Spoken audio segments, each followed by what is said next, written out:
If you don't get it in the mail, postmarked, or in the office of the clerk of the board by September 15th, there's nothing we can do. I suppose if you were in intensive care and you could prove that the clerk of the board may allow that to happen, but it's absolutely, I have no discretion and the clerk has no discretion in that regard. So that's what's important. So I expect, now let's talk about revenue a little bit. Assessors avoid, I'm a taxpayer, I'm a citizen, I'm a voter, I'm concerned about public education, health care, transit, and all that kind of stuff. As the assessor, I can't be concerned about any of it. So, but you will see a significant reduction in municipal and local government services this year. Every budget I know of is some degree upside down. Our assessment roll will not go net negative this year in Santa Clara County, but I project that the state entire assessment roll is going to go net negative. That means less revenue in real dollars this year than last. Now, the question I'm asked a lot is, where's the money go? And I've said this before, but this is something that's a take-home for you guys. 45% of all property tax revenue generated in Santa Clara County goes to the state to fund public education. Okay? 18% comes to the county itself to fund county programs. About 12% goes to the cities of the county, but it varies widely. Cupertino being one that's low on the end, and San Jose is one that they penalize cities that did a good job before Proposition 13 passed. I don't know. I don't understand the formula. About 9% goes to redevelopment agencies, about 8% to community colleges, and about 6% to special districts, the fire district, the water district. Now, if I did my math right, or I didn't, and the other 2% goes into the assessor's back. That's right. That's the slush fund. So that's what's happening. So if we go net negative, and some cities will go net. Now, let me put that in perspective. In the last 75 years, the assessment roll in Santa Clara County has gone net negative 4 times. Proposition 13 in 1978, when everybody went negative, that was a political reason, not a market reason. And 3 times during the Great Depression. So if we're not in a depression, this to me is the Great Recession. And so it's a big deal. It doesn't happen very often. And we are doing better. We will be in the top 10 in growth in the state, in this county this year, and that tells you how bad it is, because we'll be about 1 to 2% roll growth. LA County Assessor told me the other day that he thinks they're going to go net negative. Well, they're a third of the state.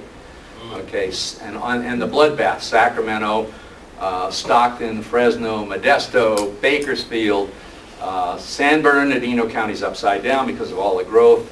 Riverside is upside down because of all the growth. Stanislaus went net negative last year by about 8%. So revenue is significantly reduced. And understand, if you're interested in what goes on in local government, that the most stable source of taxes, revenue in the state is property taxes. And it's the largest portion of discretionary revenue that local governments have. So it's a big deal. I want to say one word and then I want to answer questions. Many of you are receiving, and I got one from Bobby here, these what we call bucket shops in my office. In fact, the DA is going to prosecute one of these folks. Most of them are smart enough to come right before the line, and that is, we send assessment notification cards out. Now this year, remember this, we usually sent them out the middle of May. This year they're not going to go out until the last week in June. Let me tell you why. Because and that's okay, because we still want you to call us, write us faxes, and we will make an adjustment and you'll have a correct tax bill. You can do that up till August 15th. As I said, we're one of only 10 out of 58 counties that send assessment notification cards out at all. In most counties in the state, the first time you find out what your assessed value is when you get your tax bill in September or October. But one of the problems is that we send them out in the middle of May, and then we start getting calls because we invite people to do that. and my appraisers are all tied up answering the calls instead of adjusting Prop 8 values up to the close to the end of the roll. So our roll will be more accurate. We usually had 2 mailings, one in May, and then any adjustments we made after that date, we send another mailing out. So we're trying to contract it into one mailing, so the first cards that you get will be substantially more accurate than not. So don't panic. But here's what you need to tell your clients. Number one, don't panic and just wait till you get the card. And look at it, as I said, and if you think that we did not reduce the assessed value enough or didn't reduce it at all and you think it's warranted, then call us and write us, fax us, and so forth, okay? The other thing is that these bucket shops prey on this stuff. They send people notices that say, send us $95, I saw one, $25 or whatever it is, and we'll help you. Well, what they know is that we proactively reduce the assessed value. So what they do is they try to take advantage of what the assessor does. In other words, they send one of these out, you send them 95 bucks, wowie, in the middle of June you get a reduction, and then they tell the taxpayer, the property, look what I did for you. So what we do is, if we know where these things come from, I write to them and tell them there's no reason you have to pay somebody $95 to get what we do for nothing. Okay? Because people know their values have declined, and because we're establishing to the extent of the decline between January 1st and the middle of June, we can't tell people that. So there's no need to pay $95, or what's this one, Bobby? Geez, do $179 to do something that we do for nothing. Yeah, mine's 176. So. It's not. And so that's all I'm going to say now. Yeah. Okay. Question? Just to be clear, the lien date is January 1st. That's when that's when everything stops right there, and then they're going to get their cards for the assessment for maybe in May. No. I know, I'm just testing you guys. Tested me too, right? And then, as soon as they get those cards, they should probably start looking at comps and things and see where they are.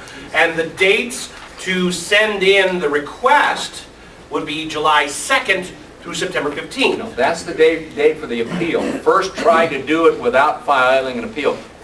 We have fewer appeals in Santa Clara County by far than any other major county in the state, is because we try to take care of it. Call us. Begin to look at the values now as of January 1st. So don't wait until May. If somebody knows they're overassessed, get a feel for what the values are and comps are in the month of January, or as soon as you can. Right. And then be prepared for that. So when you call, you say, I've got some comps in my neighborhood that show this. But we will have probably 60 to 80,000 proactively reduced assessed values when you get your cards. So a lot of that's going to be taken care of before. That's why we say don't call us now, because it very well could be that you've already got your reduction, you just don't know about it yet. Yeah, back there. If I buy a house that's a short sale and wind up buying it for somewhere close to 300 below actual value, do I get taxed at my 2% of that figure? Very good question. Think of doing? The law says that assessors must value all property at fair market value. That's the law. And so normally a short sale or a foreclosure wouldn't have an impact on the value, because the market value is determined by willing buyer, willing seller, open market transaction. We love when properties are listed as opposed to not, because it opens up the marketplace, which I think is good for you folks. But a short sale, by definition, is not a willing buyer, willing seller. But we've had so many of those, particularly in certain geographic areas, that they're beginning to set the market.